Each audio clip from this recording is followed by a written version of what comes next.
শুনক শুনক শুনক আপোনালোকৰ এই সমব্যক্তি বেআইনী জনতা বুলি ঘোষণা কৰা হৈছে গতিকে 10 মিনিটৰ ভিতৰত আপোনালোকক এই ঠাই এৰি যাবলৈ নিৰ্দেশ দিয়া হ'ল অন্যথা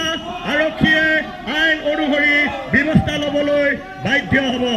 আঁতৰি যাওক আঁতৰি যাওক আঁতৰি যাওক পুনৰবাৰ শুনক আপোনালোকক এই সমব্যক্তি বেআইনী বুলি ঘোষণা কৰা হৈছে গতিকে 10 মিনিটৰ ভিতৰত আপোনালোকক এই ঠাই এৰি যাবলৈ নিৰ্দেশ দিয়া হ'ল অন্যথা আৰক্ষীয়ে আইন অনুসৰি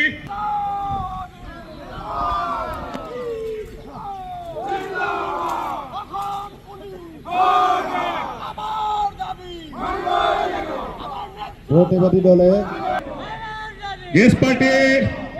अपना कार्रवाई के लिए आगे लाइन बंद